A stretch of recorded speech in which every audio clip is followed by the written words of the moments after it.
Drama serial मुअम्मा की आज के एपिसोड में आपने देखा कि किस तरह से जुनैद जीजी के प्यार में पागल हुआ चला जा रहा है और उसका हाल भी बिल्कुल ज़ीशान की तरह हो रहा है।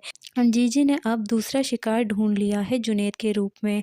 जुनैद जब लेटा हुआ सोफे पे मायरा से बात कर रहा होता है तो जीजी अपने खुफिया शीशे से उसे देख रही होती है। जब वो जाने लगती है तो उसका कंगन फर्श पर गिर जाता है और जुनैद को आवाज़ सुनाई देगी तो उसे हल्का हल्का शक हो जाएगा कि वहाँ पर कोई होता है, लेकिन जुनैद यहाँ पर समझेगा कि हो सकता है उसका कोई वहम हो, क्योंकि ये राज इतनी आसानी से जुनैद के आगे नहीं खुलेगा। अगर ये खुल जाएगा तो मेरे ख्याल से फिर ड्रामे की इंटरेस्ट लोगों में ख़त्म हो जाएगा। ड्रामे में इंटरेस्टिंग मोड तब आएगा जब आसिया कमरे में कपड़े प्रेस करने के लिए जाएगी और उसे जीजी की बातें याद आ जाएंगी कि जीजी ने कहा था, चाहे मैं मर रही हूँ, मेरा जनाजा पढ़ाया जा रहा हो, ना तुम कभी इस कमरे में जाओगी ना किसी और को जाने दोगी। जहाँ आरा जो कि जुनैद का जानबूझकर टायर पंचर कर देती है और उसी वक्त निकल रही होती है तो आगे से जुनैद कहता है कि मेरी बहुत इंपॉर्टेंट मीटिंग है, आप छोड़ देंगी मुझे। तो पहले तो जहाँ आरा उसकी तरफ देखती है, फिर कहती है चलिए। खैर जहाँ आरा उसको छोड़ने के लिए चले जाती है। जहाँ आरा जब बाहर गई हुई होती है जुनैद के साथ और उसी दौरान वो ज़ारा से और उसके बच्चे से भी मिलने के लिए पहुंच जाती है। इसी बात का आसिया फ़ायदा उठा लेती है और गैर मौजूदगी में उसके कमरे में जाती है। तो वो देखेगी कि उसके कमरे से कोई खुफिया रास्ता नीचे की तरफ जा रहा है और जब वो वहाँ जाएगी तो देखेगी कि किस तरह से जहाँ आरा ना सिर्फ अपने गेस्ट हाउस पर नज़र रखती है बल्कि आसिया और सुल्तान के कमरे में भी उसने एक ऐसा ही शीशा लगाया हुआ होता है जिससे आसिया और सुल्तान की बातें वो सुनती रहती है। आसिया को इस बात का अंदाज़ा हो जाएगा क्योंकि उसके शौहर ने भी, आशिक ने भी कई दफ़ा उसे बताया है जीजी के बारे में, और उसको इस बात का भी अंदाज़ा हो जाएगा कि जो मियाँ बीवी के दरमियान दरार डलवाती है वो कोई और नहीं बल्कि उसकी अपनी जीजी ही है। लेकिन इतने में ही जीजी आ जाती है और उसको उस कमरे में देख लेती है।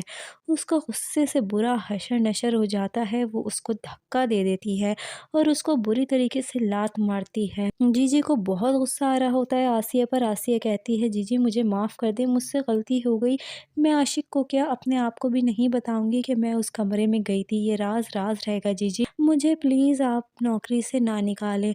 जीजी के सामने रोती है, गिड़गिड़ाती है, मगर जीजी को इस कदर गुस्सा आ रहा होता है कि वो ड्रॉज से गन निकाल लेती है और आसिया पर तान देती है। खैर मुझे तो ऐसा लग रहा है कि जीजी आसिया को कुछ भी नहीं करेंगी और छोड़ देंगी, लेकिन आसिया को सारा राज पता चल चुका है। दूसरी तरफ ये भी दिखाएंगे मायरा जब अपनी माँ के साथ खाना खा रही होती है तो खा नहीं पा रही, बार बार उसे वोमिटिंग आ रही होती है। तो उसकी माँ कहती है मुझे तो ऐसा लग रहा है कि मैं नानी बनने वाली हूँ। तो मायरा की तो खुशी की इंतहा नहीं रहती, वो फ़ौरन जुनैद को कॉल मिलाना चाहती है, मगर उसकी माँ आगे से कहती है कि अभी कॉल मत मिलाओ, पहले कंफर्म कर लो। अब मायरा भी एक्सपेक्ट कर रही है। दूसरी तरफ टीजर में ये भी दिखाया गया है कि जुनैद अब मायरा से झूठ पे झूठ बोले चले जा रहा है। जैसे ही जहां आरा नीचे जाती है तो वो कहता है कि आसिया आई थी चाय की पत्ती मांगने के लिए और फ़ोन रख देता है। जहां आरा को वो चाय ऑफ़र करता है, लेकिन जहां आरा कहती है मैं गैरों के घर में ज़्यादा देर नहीं रुकती। आगे से फिर जुनैद ये भी कहता है कि गैर तो आपके घर रुक सकता है।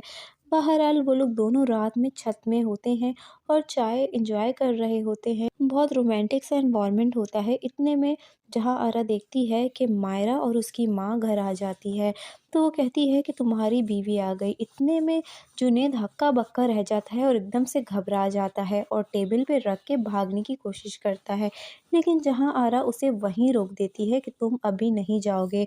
बहुत बुरी तरीके से जुनैद रंगे हाथों पकड़ा गया है। उसकी माँ और उसकी बीवी के सामने तो उसकी इज्जत दो कौड़ी की हो जाएगी। जुनैद भी अब बहुत बुरी तरीके से फंसने वाला है और मायरा भी अब माँ बनने वाली है। दोस्तों वीडियो पसंद आई है तो लाइक करना है, शेयर करना है, सब्सक्राइब करना बिल्कुल भी ना भूलें।